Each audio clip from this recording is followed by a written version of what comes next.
Mateus capítulo 9. A cura de um paralítico em Cafarnaum. Entrando Jesus num barco, passou para o outro lado e foi para sua própria cidade. E eis que lhe trouxeram um paralítico deitado no leito. Vendo-lhes a fé, Jesus disse ao paralítico: Tem bom ânimo, filho, estão perdoados os teus pecados.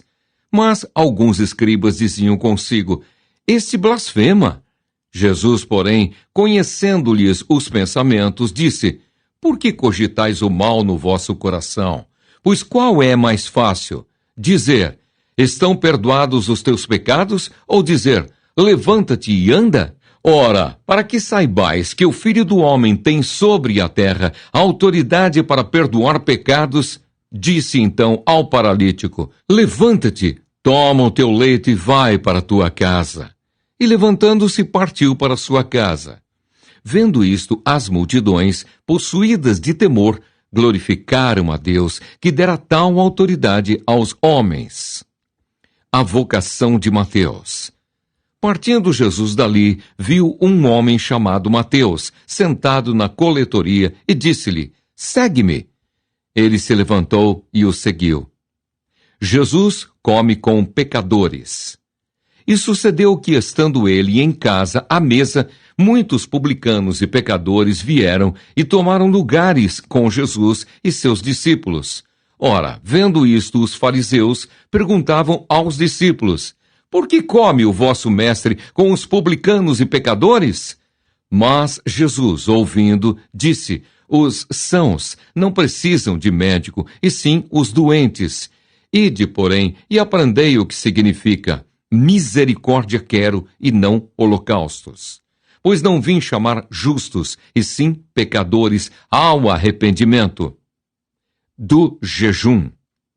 Vieram depois os discípulos de João e lhe perguntaram: Por que jejuamos nós, e os fariseus muitas vezes, e teus discípulos não jejuam?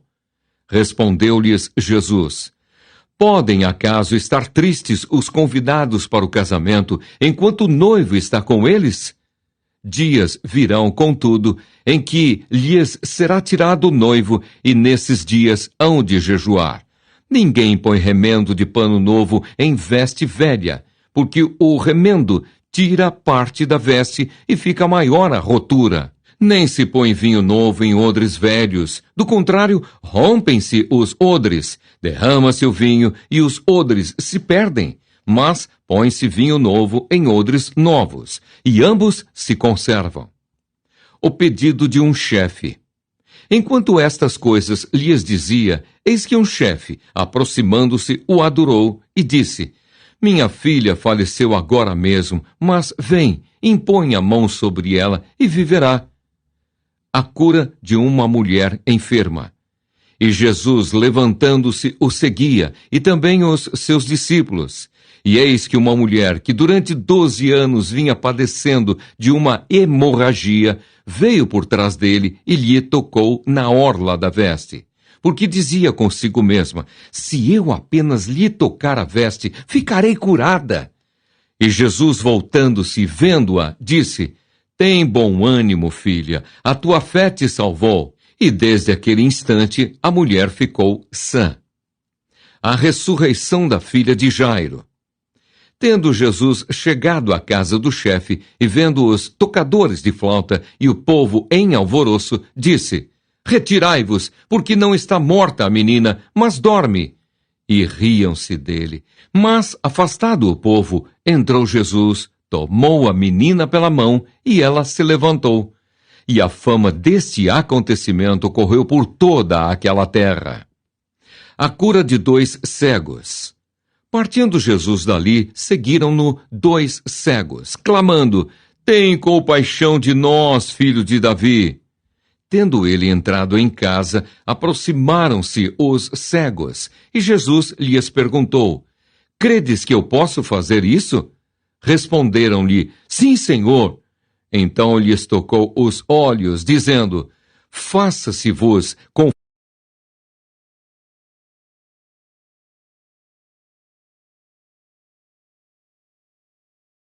conforme a vossa fé.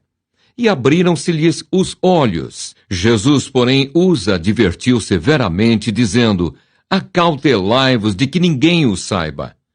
Saindo eles, porém, divulgaram-lhe a fama por toda aquela terra. A cura de um mudo endemoniado, a blasfêmia dos fariseus. Ao retirarem-se eles, foi-lhe trazido um mudo endemoniado. E expelido o demônio, falou o mudo. E as multidões se admiravam, dizendo: jamais se viu tal coisa em Israel.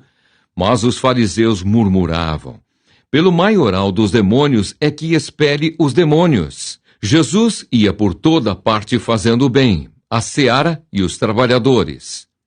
E percorria Jesus todas as cidades e povoados, ensinando nas sinagogas, pregando o evangelho do reino e curando toda sorte de doenças e enfermidades. Vendo ele as multidões, compadeceu-se delas, porque estavam aflitas e exaustas, como ovelhas que não têm pastor. E então se dirigiu a seus discípulos: a seara, na verdade, é grande, mas os trabalhadores são poucos. Rogai, pois, ao Senhor da seara que mande trabalhadores para a sua seara.